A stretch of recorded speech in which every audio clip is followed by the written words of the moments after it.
अस्सलाम वालेकुम, आप देख रहे हैं सवाल से आगे। मैं हूं लीना शिगरी। पाकिस्तान में इस वक्त नहायत गैर मामूली हालात चल रहे हैं। एक तरफ तो हुकूमत दावेदार है कि चीन से और खलीजी ममालिक से सरमायाकारी आने को है, दूसरी तरफ मुल्क में फस्तायत का वो आलम है कि हुकूमत ऑपोजिशन के घरों पर छापे मार रही है। ऑपोजिशन लीडर को अदालत में दाखिल नहीं होने दिया जाता। एक साल से जो सियासी कैदी हैं, आलिया हमजा साहिबा हों, सनम जावेद हो, इनके घरों पर छापे मारे जा रहे हैं। सेनेटर शिबली फराज के घर को गिराने के लिए आज CDA के बुलडोजर पहुंच गए और फिर हुकूमत को लगता है कि इस मुल्क में सरमायाकारी आएगी। हमारे लिए बड़ा एक वाइबल एक सरमायाकारी के लिए माहौल है, कंड्यूसिव माहौल है। हमारे जराए के मुताबिक वज़ीर आज़म शहबाज शरीफ साहब और वज़रा समेत पाकिस्तानी वफ्द चीनी सरमायाकारी को, जो तमाम जो इन्वेस्टर्स थे वहाँ पर, उनको मौसर अंदाज में सरमायाकारी के लिए राग़िब करने में नाकाम रहा।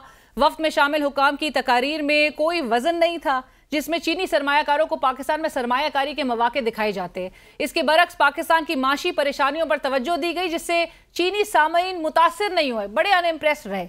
आला दर्जे की कंपनियां भी इवेंट से गैर हाजिर थी और ऐसे में वज़ीर आज़म साहब के सिक्योरिटी प्रोटोकॉल ने चीनी ताजरों को मजीद परेशान कर दिया, जिससे सरमायाकारों के लिए दोस्ताना माहौल बनने के बजाय मुल्क का इमेज मुतासर हुआ। जबकि दूसरी जानिब हुकूमत एक कामयाब दौरे के शादियाने ताहाल बजा रही है। वफाकी वज़ीर इत्तलात अता तारर साहब की आज प्रेस कॉन्फ्रेंस से ऐसा लगता है कि जैसे हुकूमत अपने तमाम मसाइल हल करके पाकिस्तान वापस आई हो। उनका कहना है कि ये तारीखी दौरा था, इसमें वो मौज़ूआत भी ज़ेरे बहस आए जिन पर पहले कभी बात नहीं हुई। वज़ीर आज़म की चीनी सदर के साथ 3.25 घंटे मुलाकात जारी रही। चीनी सदर ने CPEC को अपग्रेड करने की बात की और तकरीबन कोई 30 से ज़ायद मुआहदे पर दस्तखत किए गए। एक तारीखी दौरा भी था और इसमें मौज़ूआत भी ज़ेरे बहस आए जो पहले कभी नहीं आए थे।